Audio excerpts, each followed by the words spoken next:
Assalamualaikum warahmatullahi wabarakatuh. Selamat datang di pelajaran pemeliharaan kelistrikan sepeda motor untuk kelas 11.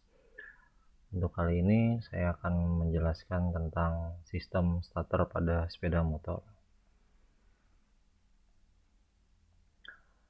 Pengertian dari sistem starter adalah sistem starter sepeda motor menggunakan motor listrik arus searah yang mengubah energi listrik menjadi energi mekanik untuk memberikan gerak mula pada poros engkol. Gerak mula pada poros engkol atau crankshaft digunakan untuk menggerakkan torak naik ke atas atau ke TMA dan turun ke TMB agar proses hisap, kompresi, kerja, dan buang bisa dimulai. Tugas sistem starter hanya untuk memberikan gerakan awal poros engkol saat memulai menghidupkan mesin.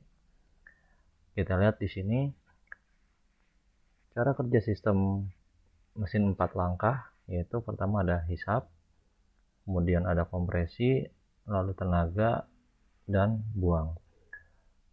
Cara kerja ini terus berulang-ulang dan dapat bekerja dengan faktor yaitu terdapat bahan bakar dalam kondisi yang baik, sistem bahan bakar dalam kondisi yang baik, kemudian sistem pengapian dalam kondisi yang baik, dan kompresi yang baik. Dengan ketiga faktor tadi yang sudah dalam kondisi baik, maka tinggal hanya diberikan pemicu atau awalan agar si poros engkol ini dapat berputar. Contoh, ada beberapa sistem starter yang sering kita temukan atau cara menyalakan sepeda motor yang sering ditemukan. Yang pertama seperti ini. Tekan ke bawah lagi. Nah, ini adalah sistem starter elektrik ya. Kemudian ada lagi dengan cara kick starter atau disela seperti ini. 1 2. Atau mungkin kita pernah menonton MotoGP, cara menyalakannya seperti ini menggunakan penggerak crankshaft. Menggunakan crankshaft starter. Alat ini pertama kali ditemukan oleh tim Ducati pada. Dan kemudian ada yang menggunakan alat seperti ini, memutar ban.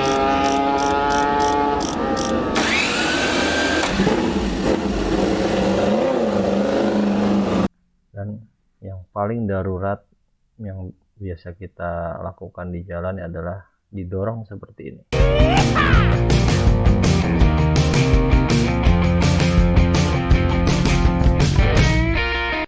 Itu adalah berbagai macam cara untuk menghidupkan sepeda motor.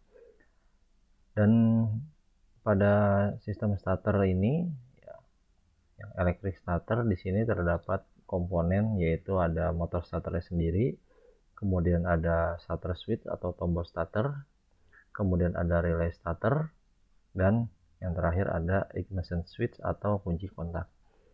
Jika kita lihat dari rangkaiannya, ini rangkaian paling sederhana untuk sistem starter.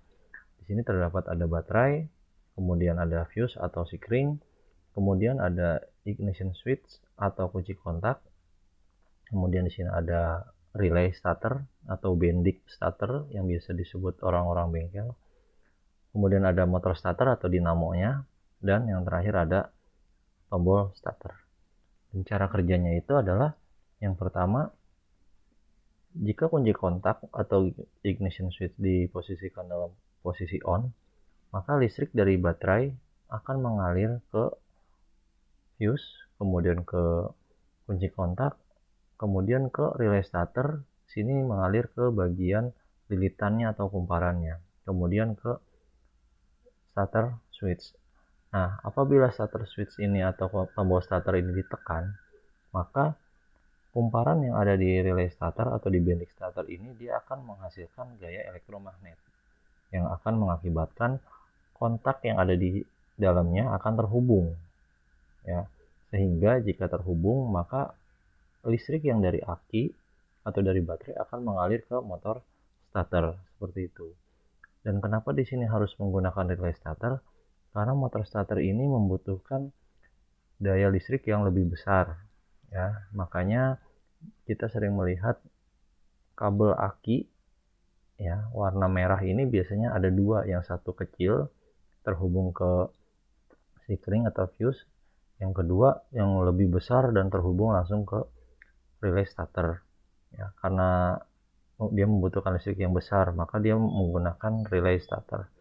Jika tidak menggunakan relay starter, maka listrik yang besar tadi, jika kita putus sambungkan pada tombol starter, akan mengakibatkan bisa terbakar di sini, karena daya listrik yang besar kita putus sambungkan di tombol starter yang ukurannya kecil ini, dia akan menghasilkan panas sehingga tombol starternya akan terbakar dan meleleh.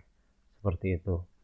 Sekian dari saya, terima kasih. Assalamualaikum warahmatullahi wabarakatuh.